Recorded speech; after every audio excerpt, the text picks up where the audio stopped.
¿Qué tal? Buenas tardes. ¿Cómo están? Bien, Aníbal, bueno, es un gusto poder tenerte aquí, por amor a nuestro, aquí en Radio de las Américas, porque consideramos muy importante todo lo que ustedes están realizando en pos de la verdad, ¿no? Como recién le comentaba, Aníbal Guevara, vocero de hijos y nietos de presos políticos. Explícanos un poquito cómo va todo esto. Bueno, nosotros somos hijos y nietos de imputados en causas de lesa humanidad, que nos fuimos reuniendo a partir de la cantidad de irregularidades que encontrábamos en los procesos y de la falta de pruebas con las que se condenaban sistemáticamente a nuestros padres. Entonces, a partir de ahí conformamos un grupo de trabajo y lo que hacemos básicamente es denunciar fundamentalmente las violaciones a los derechos humanos y al debido proceso que son sistemáticas en los juicios a nuestros padres y a nuestra familia. Bien, Aníbal, para que la gente más o menos vaya entendiendo, ¿no es cierto? ¿Cómo se producen esa falsedad, en cierta manera, de estos juicios? Bueno, el tema es que con cualquier denuncia de cualquier tipo, nuestros padres quedan encarcelados directamente desde el comienzo de las causas. Entonces llevan prisiones preventivas de más de 8 años, 10 años en algunos casos. Y son condenados independientemente de si tengan algún testimonio en su contra o no.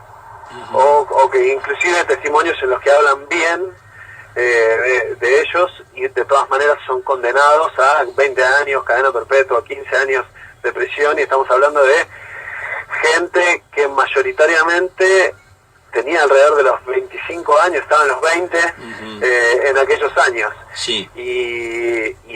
O gente que probablemente ni siquiera estuvo en el lugar y en el tiempo en el cual pasaron los hechos por los que se los juzga. Bien, me parece, sí, perfecto. Es más, hay mucha gente ya de mucha edad que está detenida en cárceles, ¿verdad? Sí, tenemos una de las violaciones más graves a los derechos humanos que tenemos en estas causas, son los mayores de 70 detenidos en cárceles comunes.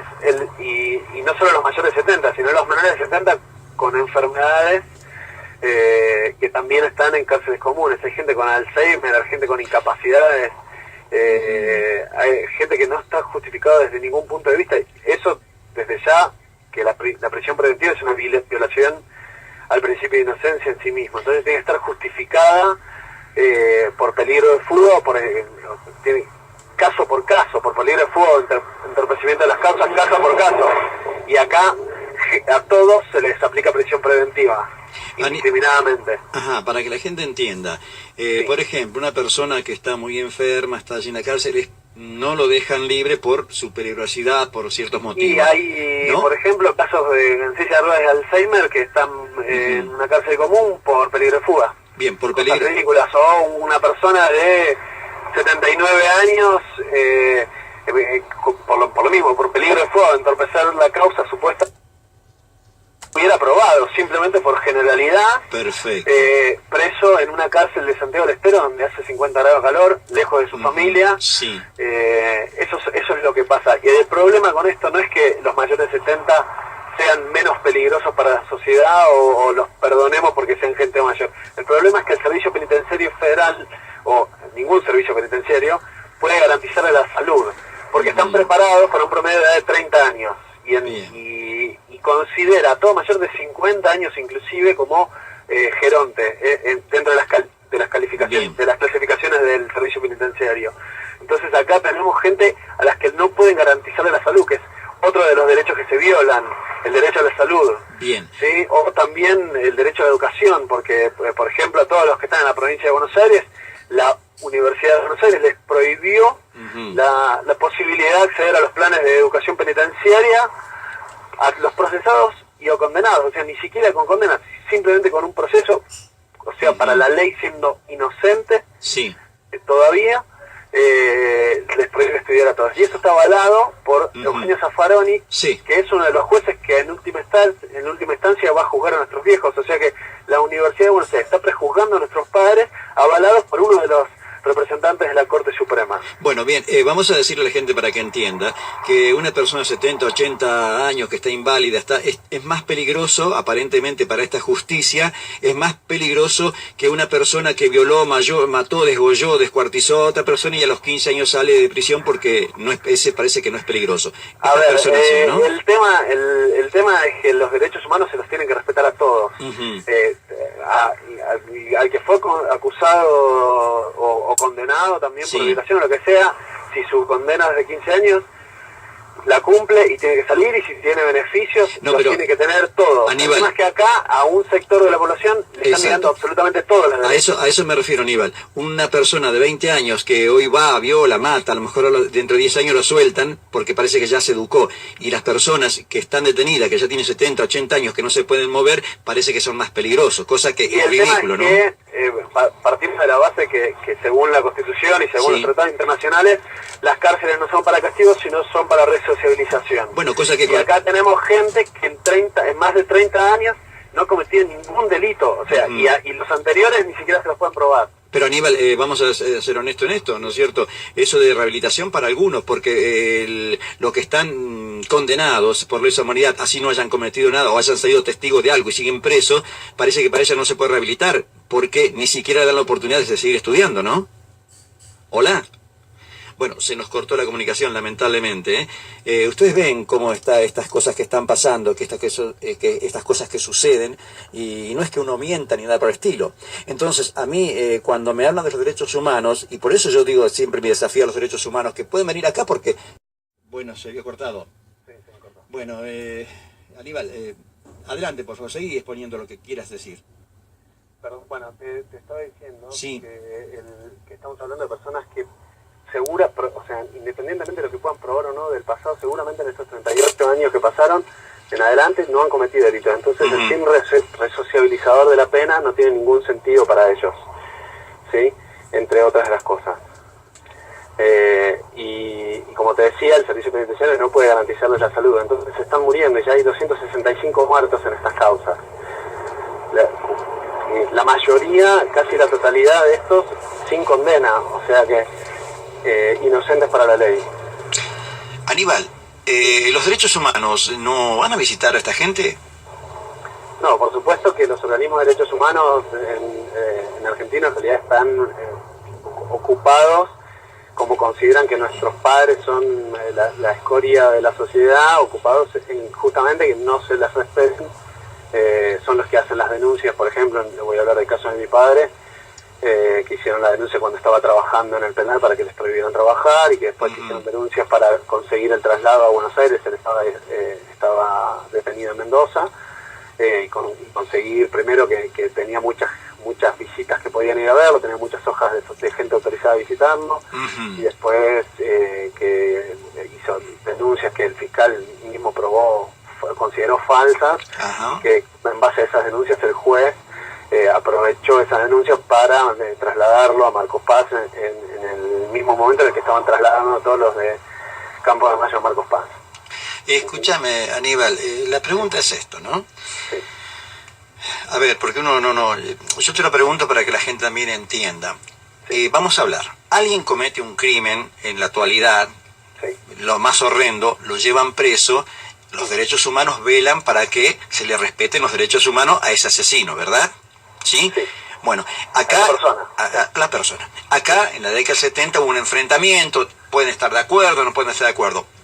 Dejemos lo que sea. Pero los derechos humanos tienen que velar para que se le respeten los derechos humanos a la persona que está detenida, en caso de los presos políticos. El verdadero valor de los derechos humanos se pone en juego cuando debemos respetárselo, no a quien consideramos un semejante o con quien tenemos empatía, sino a quien consideramos justamente en la vereda opuesta.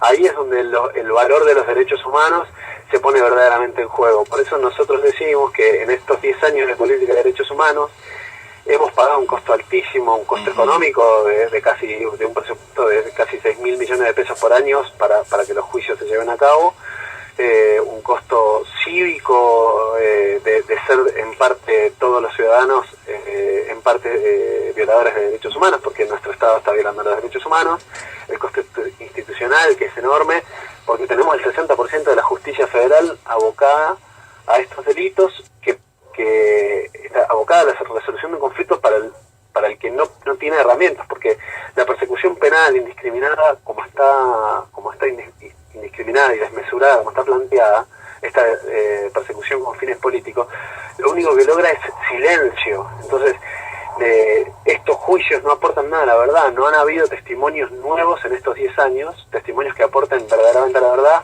porque los testimonios son o iguales o los mismos de los que hubo en la CONADEP primero y en el juicio de las juntas después. Entonces, pagamos todo este costo, nosotros estamos pagando un costo el costo de sufrimiento que significan estas violaciones a los derechos humanos a nuestros padres, a nuestras familias también, para no tener verdad, para no tener nada de verdad nueva. O sea que, a ver, para que se entienda, los derechos humanos no respetan los derechos humanos. Exactamente. Los juicios que se embanderan los derechos humanos no solo no los respetan, sino que se ocupan de violarlos directamente. Aparte lo violan, exactamente. Pero nadie hace nada por nada. No sé si querés contestar algo que... A ver, ¿cuál es tu pensamiento? El otro día estuvo la señora Carlotto, la abuela de Plaza de Mayo, con el Papa, y dijo algo que a mí me quedó, la verdad, digo, pero ¿cómo puede ser? Que dijo lo siguiente: bueno, yo tenía una opinión de Bergoglio, pero yo no me equivoqué. Me hicieron equivocar a aquellos que me informaron, y yo pensaba bien, pero informaron mal, ¿no? Sí. Mi pregunta, a alguien que tiene mucho poder, porque tiene mucho poder y para investigar tiene un montón, si se equivocó con Bergoglio, digo, ¿no podrá revertir su situación y empezar a pensar que se equivocó con un montón de gente? Porque te está dando la pauta esa, ¿no? Y sí, yo creo que está habiendo un cambio con respecto a algunas cosas.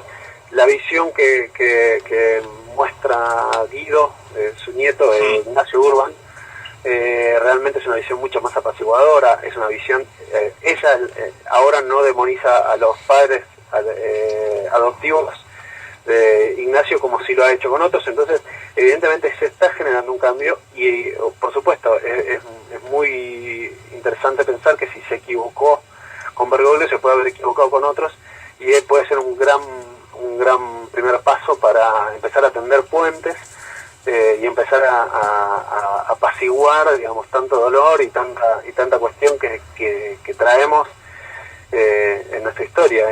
Decimos que es hora de dejar de compadecer, de padecer juntos y empezar a trabajar en superar nuestras diferencias y a trabajar por sobre esas diferencias para construir un futuro mejor. Claro. Eso es lo bueno, que un día también comprendan que del otro lado hubo muchos crímenes que lamentablemente unos, tienen más prensa. El dolor es inconmensurable, incomparable, digamos, es dolor. No tiene medida ni mucho menos. El dolor es simplemente dolor. Entonces, el dolor de cualquiera duele, digamos, y no importa cuánto. Entonces, la cuestión es entender eso, verdaderamente comprender lo que nos pasó. Yo creo que nos falta una revisión para comprender exactamente. Había un pensador que nos decía el otro día que hay cultura no donde hay experiencia, sino donde la experiencia puede ser pensada, porque somos la interpretación que hacemos de la experiencia. Justamente creo que una de las falencias que tenemos, y que esta persecución penal seguro no está colaborando, es a la comprensión, al análisis de nuestra experiencia en términos de comprensión. Por supuesto, y el dolor es más grande cuando hacen negocio de ese dolor, lamentablemente. El dolor siempre es dolor. Sí, pero cuando lo más triste demuestra mezquindades. Claro, lo más triste es cuando vos ves que hacen grandes negocios sin importarle el dolor ajeno, porque aquellos que estamos de un lado o de otro nos da un poco de náuseas, ¿no? Como muchas veces sin importarle, ¿no? Y vemos padecer a mucha gente que también estaban convencidos de sus ideales de un lado y de otro, y unos que estaban convencidos de este lado y que peleaban porque estaban dentro de instituciones, al fin y al cabo era de la nación, no es que se inventen, que hoy lo vemos cómo se los persiguen, y lamentablemente, ¿no? Y como decías vos, y es muy doloroso, y tenemos también muchos héroes de Malvinas, mucha gente que se arriesgó en esa guerra contra un país extranjero, claro, y que hoy está también en las cárceles, y eso también es muy doloroso. Exacto. Y es vergonzante para nosotros como sociedad. Y claro, y justamente hablando de Malvinas, uno de los centros que más ataca, bueno, está en La Plata. Y lo digo por dos razones, ¿no?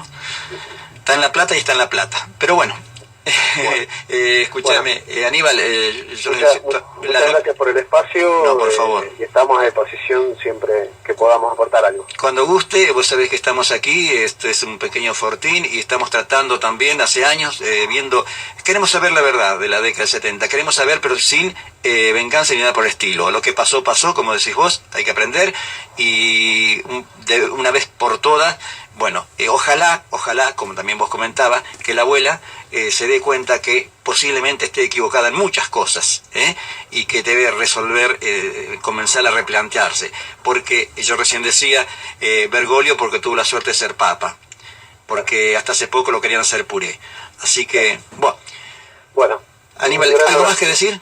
Nada más, nosotros somos los hijos y nietos de presos políticos, pueden ver nuestro trabajo en la página de Facebook, que es www.facebook.com/hijos y nietos de presos políticos todos juntos. También el Twitter, que es @HINDPP en Twitter. Y si googlean van a encontrar también el blog y ahí es donde nosotros colgamos los discursos que hacemos, los actos y todo lo que vamos trabajando. ¿En los actos responde la gente o todavía cuesta? Siempre cuesta, pero para todo, pero responde, sí, somos muchos. Acabamos de hacer un acto ayer con más de 400 personas, o sea, ahí estamos trabajando. ¿Muchos jóvenes, Aníbal? Y hay muchos hijos y nietos, sí, exactamente. Bueno, ojalá entonces que sigan con esta lucha, es noble, y eso es lo bueno, ¿no? Cuando uno tiene un convencimiento. Ahí estamos por nuestras familias, por nuestros padres, y también por el Estado de Derecho, que el Estado de Derecho ya nos compete a todos. Y pensar que, si te pones a analizar profundamente, es muy posible que a muchos de ellos que hoy están presos, quizás habría que agradecerle que salvaron también la nación, ¿no? Pero bueno. Yo creo que es muy difícil hablar en esos términos cuando es una guerra entre hermanos, cuando hubo tanto enfrentamiento, no hay victoria. Es una gran derrota. Es una gran derrota, pero que hoy la están padeciendo quienes estuvieron posiblemente defendiendo, porque estamos hablando de antes del 76, defendiendo la democracia y la Constitución como tantas cosas nos dicen, ¿no? Y hoy quizás paguen por aquellos que quizás debieran pagar y no pagan. Y pero pagan por todo en realidad. Nosotros decimos, cuando hablamos de responsabilidad siempre, y cuando hablamos de nuestros padres, decimos que seguramente tienen su cuota de responsabilidad, tanto como los guerrilleros que tomaron las armas, tanto como los curas tercermundistas que fomentaron la guerrilla, o la curia que respaldó los mandos militares, tanto como la sociedad que era capaz de cantar de a 60.000 personas Ruchi traidor, saludos a Bandor en un acto como el de Atlanta de Montoneros, o cantar Videla en el Mundial, o llenar la plaza Galtieri en la Guerra de Malvinas, tanto como el periodismo que fogonaba el golpe, o los diputados y el Congreso que declaró la amnistía en el 73, el 25 de mayo del 73, y que después podía también firmar con las mismas manos que poner en ejecución al ejército en el territorio nacional, y después todo el mundo se lava las manos y nuestros viejos lo pagan. Exacto. Un poco por toda la sociedad que estuvo en esa situación y estuvo en esa enorme tragedia que nos tocó vivir. Hay que recordar lo que fue el 76 y recordar a todos los partidos políticos e integrantes que estaban con el golpe. Y eso no es ser golpista, simplemente es decir la realidad. Porque el golpe de Estado en Argentina lamentablemente solo faltaba en la Constitución, porque después todos aplaudían. Lógico, las cosas pasan así, ojalá que nunca más ocurra. Ojalá que nunca más, seguramente. Aníbal. Te mando un fuerte abrazo. Muchas gracias. Igualmente para vos, y saluda a tu gente. Bueno, bien, mis amigos, así pasaba entonces Aníbal Guevara, integrante de Hijos y Nietos de Presos Políticos. Un poco el panorama de lo que está sucediendo en este país, donde se dicen que acá somos ejemplos de derechos humanos.